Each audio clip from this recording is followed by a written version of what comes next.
to deny the Maduro regime access to financing and take the following actions to isolate the Maduro dictatorship.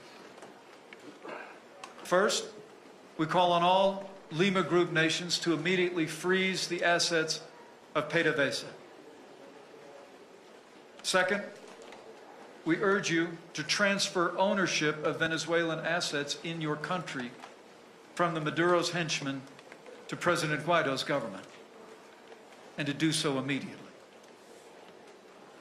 We also urge all nations present to restrict visas for Maduro's inner circle and vote to recognize President Guaido's representative at the Inter-American Development Bank. These are important steps that the members of the Lima Group should endorse today and your nation should implement tomorrow. It's time. And to support you in these efforts, at President Trump's direction, effective today, the United States will impose additional sanctions on regime officials, including 3 border state governors implicated in last weekend's violence and a member of Maduro's inner circle. These men work to block aid for people in need and suppress peaceful protests,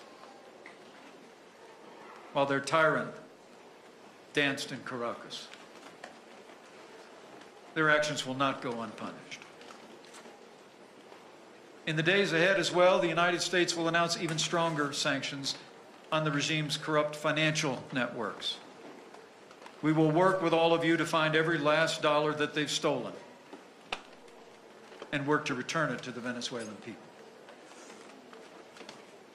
As we continue to bring economic and diplomatic pressure to bear on the Maduro regime,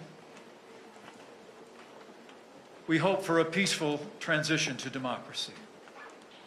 But as President Trump has made clear, all options are on the table. And to those members of Venezuela's armed forces who continue to back Maduro, I have a message from the President of the United States. In words he first spoke 1 week ago, I say to the members of Venezuela's armed forces, you can choose to accept President Guaido's generous offer of amnesty, to live your life in peace with your families and your countrymen. But if you choose the other path, continuing to support Maduro, you ultimately will be held accountable. And as the President said 1 week ago, to those same military, you will find no safe harbor, no easy exit, no way out. You will lose everything. President Guaido does not seek retribution against you. But to be clear, neither does the United States of America.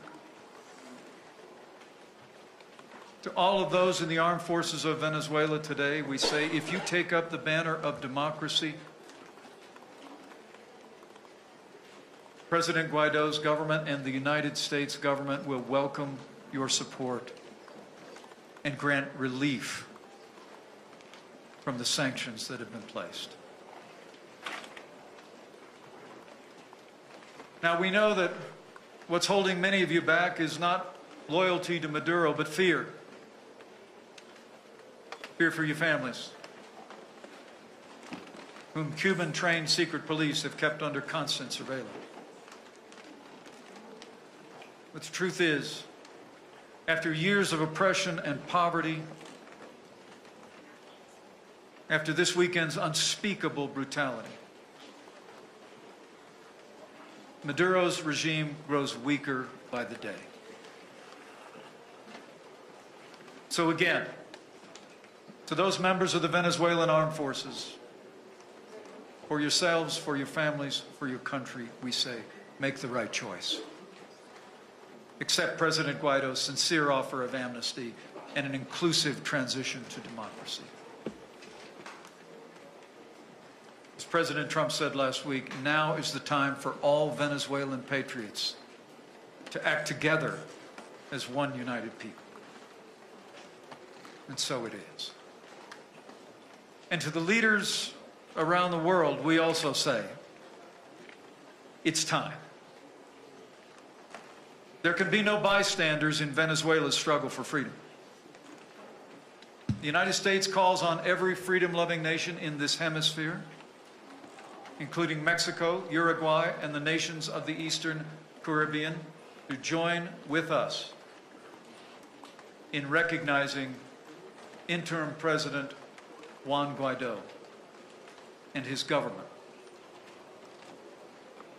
And join us by stepping forward to support the Venezuelan people's struggle to reclaim their libertad. And to those nations that have been supporting the Maduro regime, in the wake of the brutality that the world witnessed this weekend, we urge you to reconsider. Reconsider your support for the tyrant. Join nations around the world. Stand with the Venezuelan people. Withdraw your support for the Maduro regime. Those who continue to endorse this regime will only isolate themselves further on the world stage. We gather here to reaffirm our commitment to freedom in this hemisphere. And as President Trump said, the people of Venezuela are standing up for freedom and democracy, and the United States of America is standing right by their side. As the people of Venezuela prepare to take to the streets again, we say from our hearts to the freedom-loving people of Venezuela, know that you do not go alone. You go with the support and the prayers of the American people, the people of the nations gathered here, and with freedom-loving people all across the world. And I also believe that as you stand for freedom, you go with the grace of the author of freedom, who said in those ancient words, "Do not be afraid. Stand firm, and you will see the deliverance the Lord will bring you today. For where the Spirit of the Lord is, there's liberty." Freedom springs from the hearts of all the people across this new world. And as Simón Bolívar said, a people that loves freedom will in the end be free.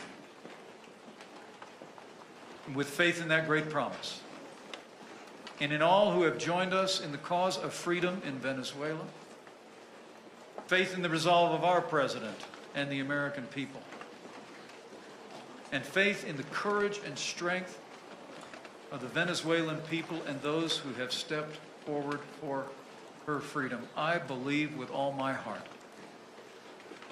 the day is coming soon when Venezuela's long nightmare will end, when Venezuela will once more be free, when her people will see a new birth of freedom in a nation reborn to libertad.